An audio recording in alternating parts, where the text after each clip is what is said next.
July to October, 2 million animals go from the Serengeti in Tanzania all the way to the Masai Mara in Kenya. We were talking about poaching and the effect that's having on the local ecosystem there. This is an exclusive interview with CCTV Africa's anchor Beatrice Marshall. Kenya's new president, Uhuru Kenyatta, spoke about what his country is doing to curb poaching and what more needs to be done to protect his country's wildlife. Kenya's tourism sector or Kenya's wildlife has actually been facing some challenges, and there are some statistics that last year, for instance, Kenya lost about 384 animals to poaching. What measures are in place to ensure that that doesn't happen, and how far is Kenya in winning the war against poachers? I mean, this is something that's been of great concern. Issues of poaching have been, as you've correctly stated, on the rise, not just in Kenya, but throughout the African continent. So we sort of have a two-pronged approach to all of this. One, trying to incorporate and encourage local communities to appreciate the wildlife as a source, not just of revenue, but as a protection of their heritage, a heritage that is found nowhere else. So we really are embarking on serious civic education to educate the population on the benefit of wildlife to the economy and to their own personal lives as well. But we're also trying to see how we can incorporate them through various activities so that they can begin to benefit also from this wildlife, so that they can see themselves as beneficiaries of the wildlife as opposed to victims of the human-wildlife conflict. But also we are strengthening our rules and our laws against poaching, because this is another area that hadn't really been looked at.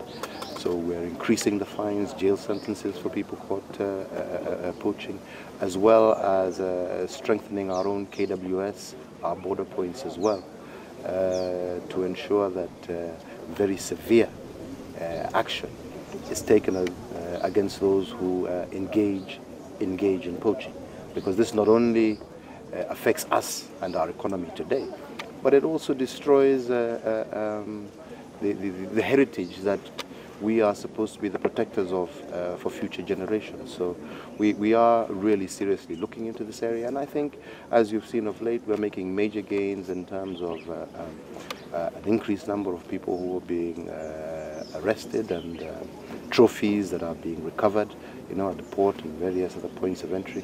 So I think we are beginning to make success in our fight against this menace. Okay, you're beginning to make success, but what is known though about where the artifacts end up, and what can be done on an international level to stop that menace? Well, you see, this is why programs like the one you as CCTV are currently carrying out to expose people to the wonders of the wildlife that we have. You know, once they start beginning to be exposed to this and to see the value, they themselves will want their own governments to begin to take action to ensure that going forward, other countries also begin to take very strict measures to ensure that those markets where these trophies are taken, you know, are actually clamped down on. So this is why we encourage and we support this, because the more people get exposed, the more people see the natural beauty, the more people begin to appreciate it, the more they'll want to protect it, even for their own children and their children's children. Well, this is the second time, though, that CCTV is conducting a live broadcast of the Mara Wonder for the second year running, and it has attracted a lot of interest in China, in the Far East. What would you say to the population in China? I would want to encourage them to begin to travel to Kenya, begin to travel to East Africa, to not just appreciate this beauty on TV, but to physically come out and see it for themselves. This is really what we would hope, that such programs would encourage a lot more people to come out here and want to see what they're seeing on TV physically for themselves. And We are increasing facilities, trying to cater, you know, for such visitors to come to Kenya.